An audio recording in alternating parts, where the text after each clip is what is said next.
Muy buenos días, queridos hermanos. Es el segundo sábado que nos corresponde congregarnos de esta manera por la situación excepcional en la que estamos viviendo. De forma especial me gustaría saludar a los hermanos de la Iglesia de Santa Cruz, a los hermanos de la Iglesia de Tenerife Sur, a los hermanos que se están reuniendo por el tanque y a los hermanos de la isla de La Palma y a todas aquellas personas que a través de las redes sociales se conectan para ver esta meditación. En esta mañana hemos titulado la meditación En el desierto.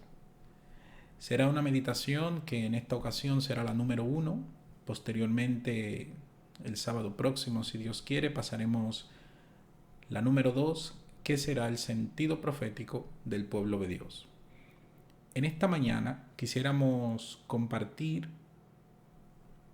esta meditación con un sentido especial, y es el sentido de saber dónde estamos actualmente, en qué situación se encuentra el pueblo de Dios.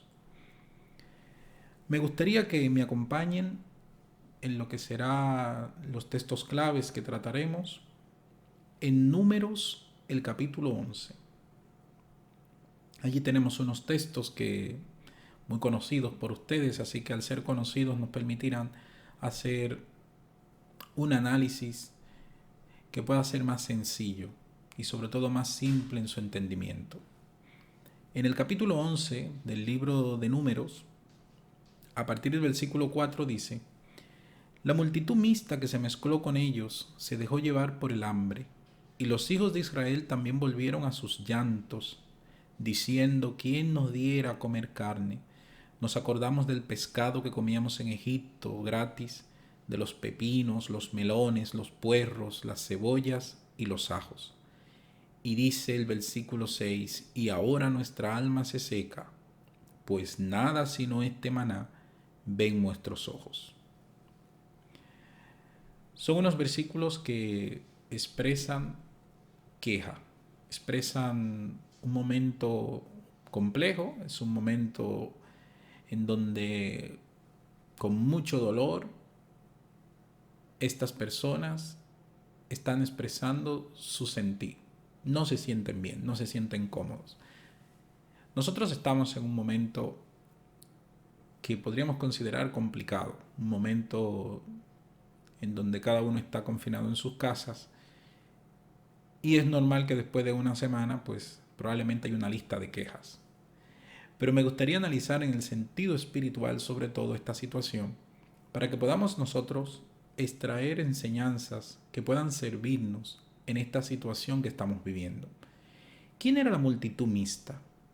La multitud mixta eran unas personas que habían salido de Egipto con el pueblo de Israel, pero que no eran israelitas. No es un elemento de discriminación hacia ellos por no ser étnicamente del pueblo, al contrario. Lo que la Biblia está significando que no se identificaban con las creencias en el Dios verdadero. Hay algunas descripciones que podemos tomar en cuenta para entender mejor este grupo, porque es muy importante el comportamiento que ellos tienen, porque ellos logran que todo el pueblo se queje, que todo el pueblo se sume a las quejas que ellos tenían. El primer elemento que encontramos es que es una parte del pueblo que no se había entregado a Dios. Eran personas que estaban allí por razones humanas. Habían salido de Egipto con el pueblo de Israel por cuestiones de conveniencia, de ir con ellos. Egipto estaba devastado, pero no por una razón espiritual como la mayoría de los israelitas salieron. No les movía una razón espiritual directamente. Eso explica su comportamiento, un comportamiento de quejas directamente hacia Dios sin ningún tipo de contemplación. Sus quejas no tienen ningún tipo de fundamento y en el sentido espiritual mucho menos. Ahora bien, ¿no podemos quejarnos? ¿Está mal que nos quejemos? ¿Qué implica la continua queja? Si nosotros analizamos el significado que podría tener en nuestro contexto, el estar quejándonos continuamente, podríamos mirar que el reflejo de un corazón que siente que nunca recibe lo que le corresponde, una queja expresada de mil maneras, pero que siempre termina creando un fondo de amargura y decepción. Hay un enorme y oscuro poder en esa vehemente queja interior. Cada vez que una persona se deja seducir por esas ideas, se enreda un poco más en una espiral de rechazo interminable. La cadena hacia otros y la condena hacia uno mismo crecen más y más y se adentra en el laberinto de su propio descontento, hasta que al final puede sentir la persona más incomprendida, rechazada y despreciada del mundo. ¿Qué quejas podrían considerarse quejas justificadas? Podríamos poner aquí 3 ejemplos. Una mujer maltratada, que la sociedad ignore su maltrato. Un trabajador explotado, que el sistema no lo proteja. Un paciente muriendo de dolor y que los médicos le ignoren. ¿Pero es justificada la queja de Israel? ¿Está justificada esa queja ante Dios? Vamos a ver. En la palabra de Dios encontramos 2 episodios en donde se narran las codornices, Éxodo 16 y Números 11. En Éxodo 16, Dios tomó en cuenta la petición. Dios les dio carne. No fue imputada como pecado, al contrario. Y el Señor les terminó dando carne de codorniz. El Señor entendía que venían de Egipto, de pasar situaciones difíciles, tenían un deseo, que es un deseo legítimo, y Dios procedió precisamente a cumplirlo. Ahora bien, ¿por qué en esta ocasión es diferente? ¿Por qué en esta ocasión a Dios le parece mal? Y es importante que nos detengamos en las formas, porque aquí importa mucho las formas y el fondo de las quejas. Lo primero es, leíamos que ellos expresaban: ¿quién nos diera carne? Levítico 11, el Señor dio una lista de los alimentos que se podían comer y los que no, sobre todo de las carnes. Así que los judíos tenían una lista de carnes que podían comer. Y también tenían grandes rebaños, lo que quiere decir que, teniendo en cuenta la lista que tenían para comer y los rebaños que tenían en su propiedad, podían precisamente sacrificar algunos animales y comerlos. Pero ellos toman en cuenta el deseo y se alejan de la realidad. Y esto es uno de los grandes problemas de las quejas. Desean carne, pero que sea proporcionada por Dios, como fue la vez anterior, y que Dios no toque los rebaños que ellos tenían, que era para su propio provecho. Esto hace que este pedido precisamente sea un pedido ilógico, un pedido inconsecuente y un pedido fuera de toda lógica. Vamos a ver el punto 2. Ellos dicen: ¿cómo comíamos pescado gratis en Egipto? Y probablemente fuera verdad. Pero hay que tener en cuenta que ellos habían sido esclavos en Egipto. Y en este sentido de la queja están dando evidencia como si en Egipto tenían una vida de muchos bienes, una vida muy alegre y una vida en donde la comida abundaba. Y es muy probable que esto no fuera así, eran esclavos. Pero este tal vez es uno de los mayores problemas cuando se da rienda suelta a la queja. Llegamos a quejarnos de una manera ilusoria. Llegamos a idealizar lo que deseamos y de repente parece que todo lo que vivimos anteriormente era mejor que lo que tenemos ahora. Pescado gratis. Egipto tenía el Nilo, muchas aguas, un río enorme en donde había muchos peces. Pero ahora ellos estaban en el desierto de la península del Sinaí. No era un lugar apropiado para desear algo que allí no estaba. Nosotros tenemos que tener cuidado cuando deseamos algo, porque en ese momento, en medio del desierto, desear comer pescado para 3 millones de personas era un deseo un tanto caprichoso. El deseo número 3: comíamos melones, pepinos, puerros, cebollas y ajos.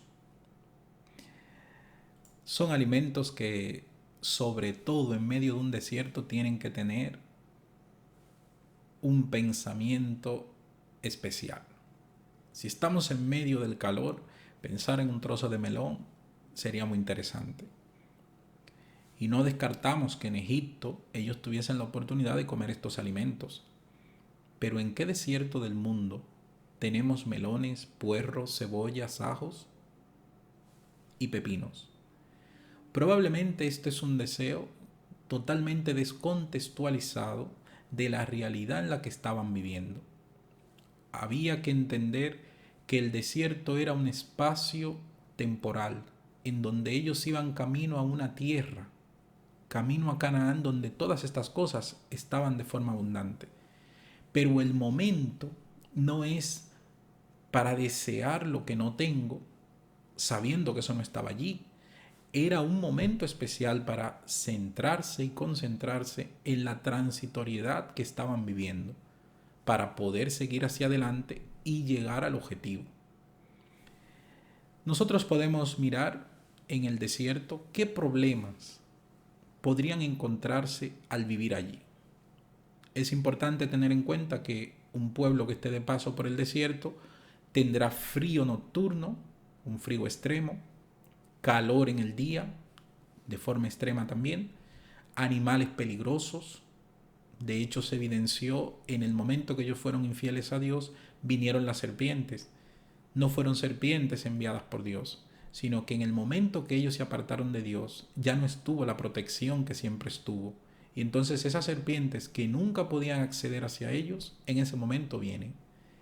Escasez de agua, escasez de alimentos. Basta recordar que desde la salida de Egipto el frío nocturno fue resuelto. ¿De qué manera? La palabra dice que una columna de fuego les guiaba y les servía de calefacción, así que les calentaba. El calor en el día era suplido por una nube que se posaba sobre ellos y entonces el sol no les molestaba. Los animales peligrosos no les atacaban, Dios les protegía.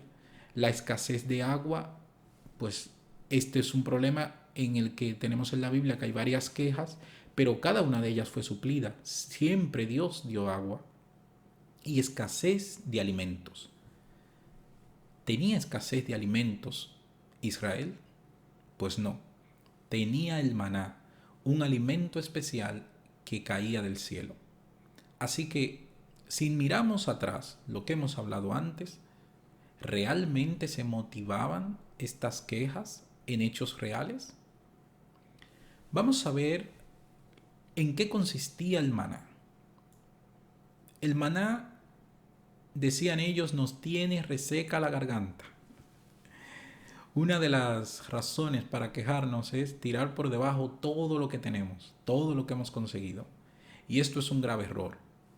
No es necesario despreciar lo que tenemos, sobre todo cuando queremos quejarnos de algo.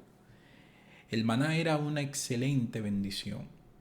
Era un alimento apropiado, gratis, pero con reglas claras. Había que madrugar para obtenerlo. Había que ser disciplinados. Y era un alimento especial que se modulaba según la persona que recogía. No podías recoger para tu vecino mientras él durmiese. Todos se tenían que levantar, madrugar y recoger. Y cada uno iba a recoger de acuerdo a la cantidad que necesitaba. No era algo que se podía guardar. Tenían que ir cada día. Era un asunto de disciplina y obediencia. Dios podía darlo cada día.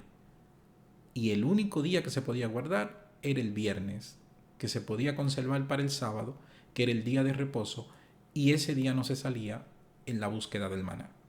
Nutricionalmente no había nada que temer. En un momento extremo como el desierto, en donde la alimentación era precaria, Dios dio el alimento necesario.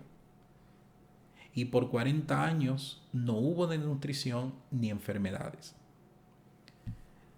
pero probablemente el tener un mismo alimento cada día puede ser una reacción de que necesitemos variación. Pero lo primero que no se podía olvidar, que no se podía pasar por alto, era que estaban en el desierto. Estaban en un lugar temporal, estaban de paso.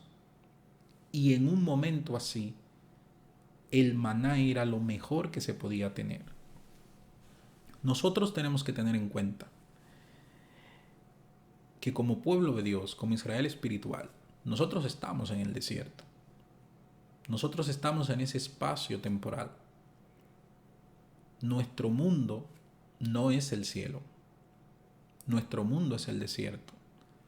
En nuestro mundo tenemos escasez, tenemos peligros, tenemos situaciones adversas y también tenemos la experiencia de que Dios en cada una de ellas ha estado con nosotros, de que Dios nos está protegiendo. Pero también tenemos que tener en cuenta que como creyentes tenemos que ser responsables y la prudencia es una característica del pueblo de Dios.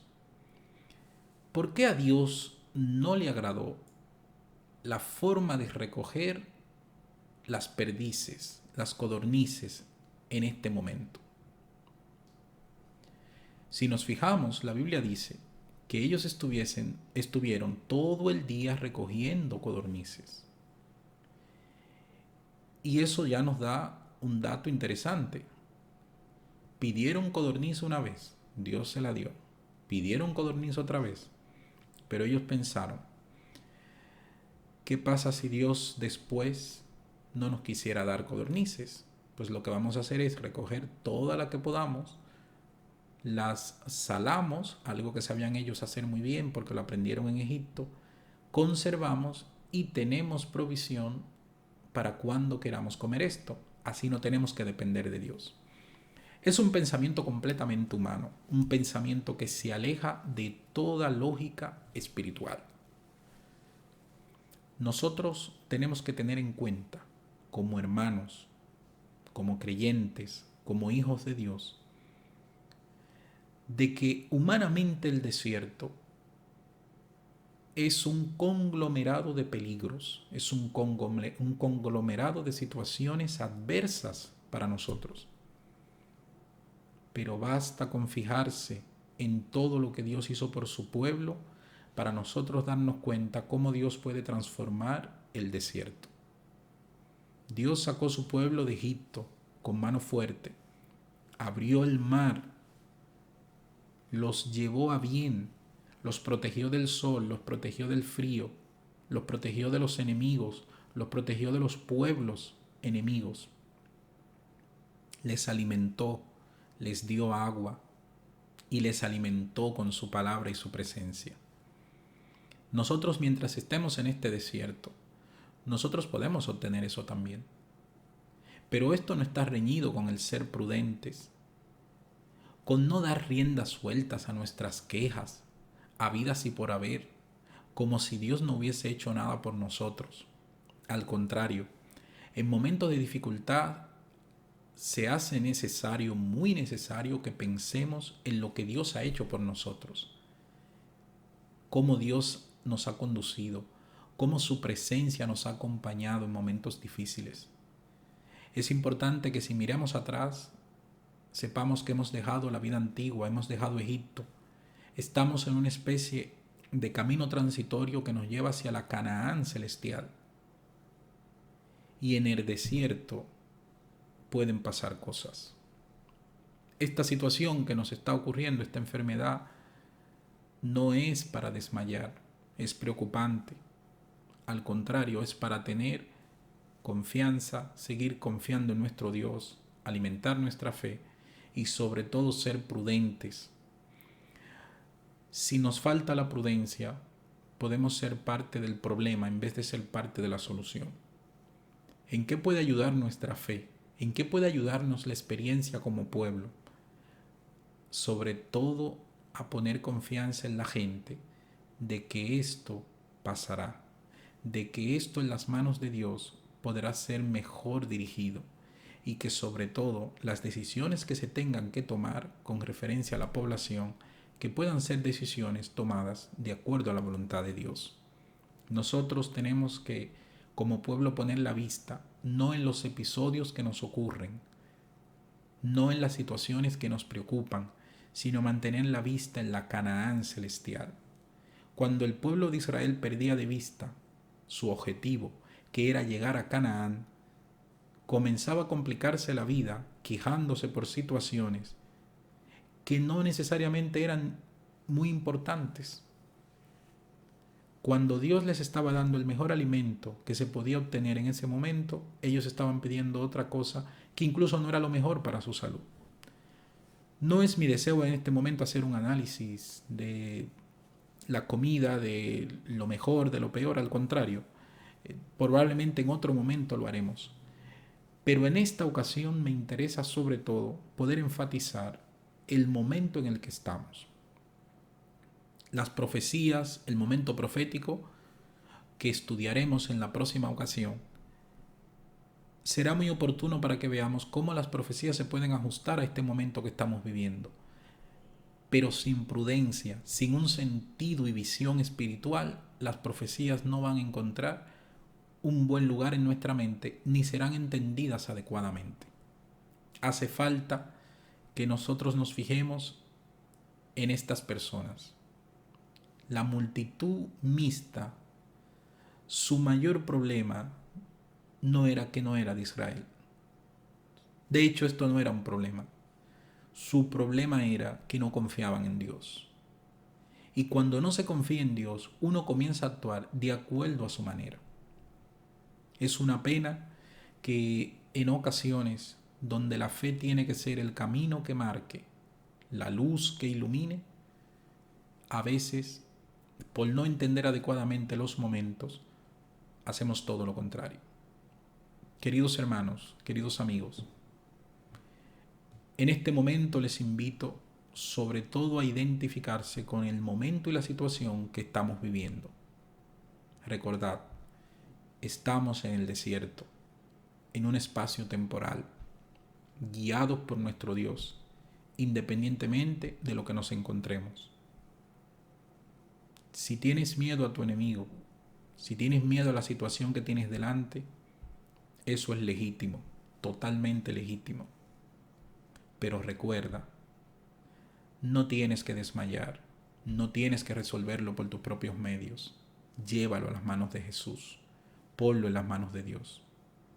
Y ese Dios que con poder, con gran fuerza liberó a Israel, seguirá liberando su pueblo hoy también. Es mi deseo que podamos situarnos en donde estamos, recordar que no estamos en el cielo, vamos camino hacia el cielo, estamos en el desierto y en un mundo de males, en medio del desierto, hay muchas cosas que pueden aquejarnos, pero con la ayuda de Dios y con la prudencia que la propia presencia de Dios nos da, nosotros podemos encontrar los medios para poder tener las energías suficientes de poder soportar. Recuerda, cuando no se hacen las cosas en el sentido espiritual, es cuando comenzamos a equivocarnos. Pero cuando invocamos el nombre de Dios y nuestras decisiones se inclinan en el sentido espiritual, es cuando se cumple lo que dice esa bonita canción que muchas veces cantamos. Cuando el pueblo de Dios ora, suceden cosas. Que el Señor te bendiga. Sigamos velando y orando. Sigamos orando los unos por los otros y sobre todo este tiempo en el cual tenemos muchos espacios para poder orar y estudiar la palabra, no lo desperdiciemos, aprovechemos. Y sobre todo que nunca te falte agarrarte de nuestro Dios. Que el Señor te bendiga.